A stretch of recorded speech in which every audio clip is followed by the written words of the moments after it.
भाई भाई करने थोड़ा शांत हो जाइए। ये 26 के कारण डरे हुए हैं और कुछ कारण नहीं। चुनाव जो है ना अक्टूबर में, 25 में जो चुनाव है इसके कारण डरे।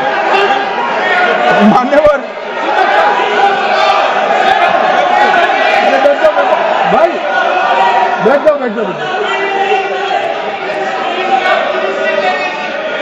मान्यवर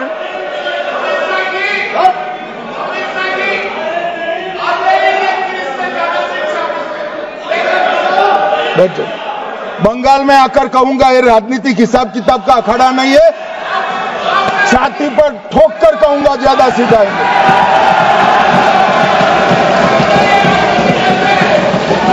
मान्यवर 2013 के, अरे बैठ जाओ वकील साहब बैठ जाइए। मान्यवर 2013 में जे वो भी रिपीट होने वाले हैं। मान्यवर 2013 में बैठ जाओ। मान्यवर 1913 से लेकर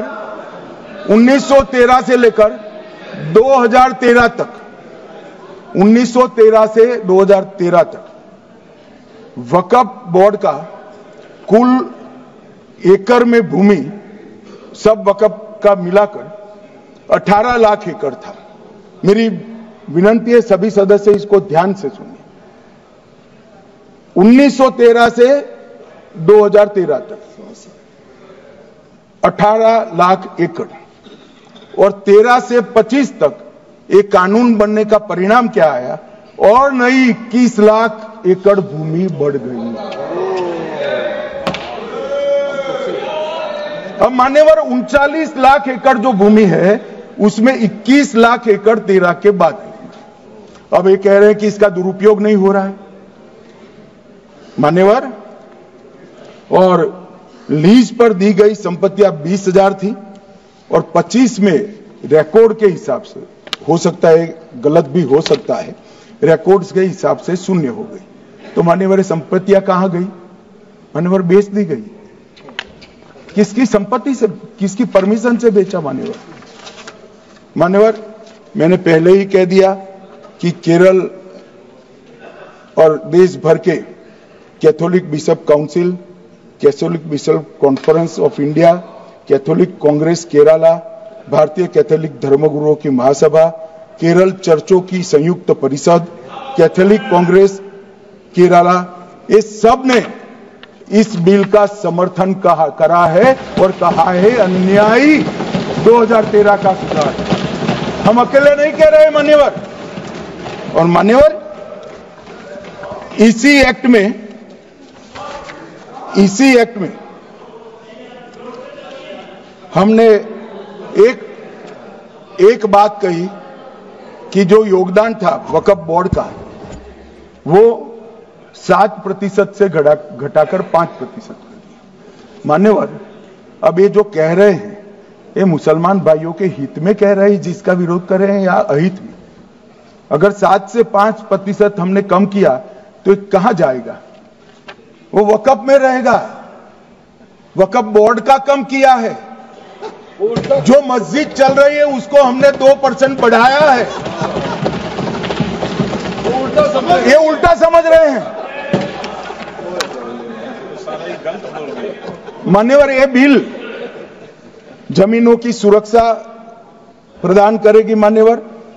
किसी की जमीन अब घोषणा मात्र से वक्फ नहीं बनेगी, उसको प्रोटेक्शन मान्यवर। पुरातत्व विभाग और एएसआई की कोई परिवार की यहां चलती नहीं है। ये तो जनता के नुमाइंदे हैं, किसी की कृपा से नहीं आए हैं मान्यवर। वो जो दिल में है, जो जनता की आवाज है वो रखेंगे मान्यवर। एक सदस्य द्वारा कहा गया कि ये मिसलीडिंग है कि पुराने कानून में 2013 के जो अमेंडमेंट्स थे उसमें अपील का प्रोविजन था। अब मैं कहना चाहता हूं 83 83(9) उसमें अधिकरण द्वारा किए गए किसी भी विनिश्चय का आदेश विरुद्ध, चाहे वो अंतरिम हो या फाइनल, इस पर अपील नहीं हो सकती। इसका मतलब अपील का प्रोविजन आपने रखा ही नहीं था। सिविल न्यायालय, राजस्व कोर्ट और अन्य प्राधिकरण उसके अधिकार क्षेत्र पर भी प्रतिबंध लगा दिएगा। और सरकारी अधिसूचना जो बाद में वक्फ बोर्ड और वक्फ परिषद के एडवाइस से होगी, इसको भी कोई चुनौती नहीं दे सकता। मान्यवर, मुझे ये बताओ कि अभी अभी फैशन है संविधान लहराने की। ये संविधान के हिसाब से सरकार का या किसी भी निजी संस्था का कोई भी फैसला मान्यवर कायदे की कोर्ट से बाहर कैसे हो सकता है? कोई भी फैसला हो, ये देश की अदालत वो फैसले तक रुचि नहीं रखेगी। नागरिक ग्रीवेंसेस लेकर कहां जाएंगे? जिसकी भूमि हड़प कर ली गई वो कहां जाएगा? ऐसा नहीं चलेगा। आपकी वोट बैंक के लिए आपने किया था, हम खारिज कर रहे हैं, हम खारिज कर रहे हैं। ऐसा नहीं चलेगा। अदालत में जाइए, जिसको ग्रीवेंसेस है आइदर और साइड से, और अदालत न्याय करेगी। न्याय के लिए तो अदालतें बनी हैं। और मान्यवर, यहां एक सदस्य ने तो कह दिया माइनॉरिटी इस कानून को स्वीकार नहीं करेगी। क्या धमकाना चाहते हो भाई? संसद का कानून है, सबको स्वीकार करना पड़ेगा। स्वीकार नहीं करेंगे मतलब क्या है? कैसे बोल सकते हैं कोई? हम कानून को स्वीकार नहीं करेंगे। एक कानून भारत सरकार का है, हर एक पर बंधन करता होगा और इसको स्वीकार करना पड़ेगा। मान्यवर, ये हमने तो खैर वक्फ को छेड़खानी नहीं की। वक्फ बोर्ड और वक्फ परिषद के अंदर बदलाव किया है, मगर वक्फ के लिए भी क्या क्या जजमेंट आए। सैयद फजल पुकोया थंगल बनाम भारत संघ 10/11/28 को केरल उच्च न्यायालय ने उन्होंने कहा वक्फ बोर्ड एक स्टैट्यूटरी बॉडी है, यह मुस्लिम समुदाय का प्रतिनिधि निकाय नहीं है। इसका फंक्शनिंग मान्यवर एडमिनिस्ट्रेटिव है।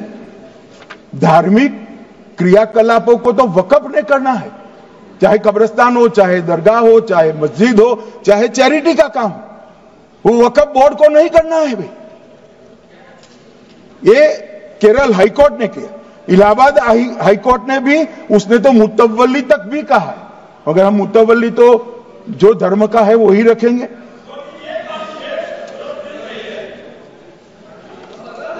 मान्यवर, इन्होंने कहा एक मुतवल्ली के कर्तव्य विशुद्ध रूप से धर्म निरपेक्ष कैरेक्टर है, मगर हम मुतवल्ली को छू नहीं रहे। मान्यवर ये कह रहे थे कि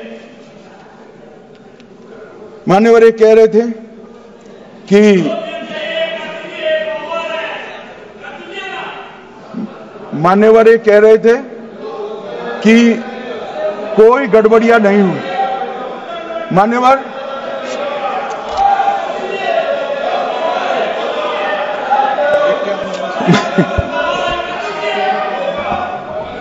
मान्यवर 2013 में अन्यायी कानून आया।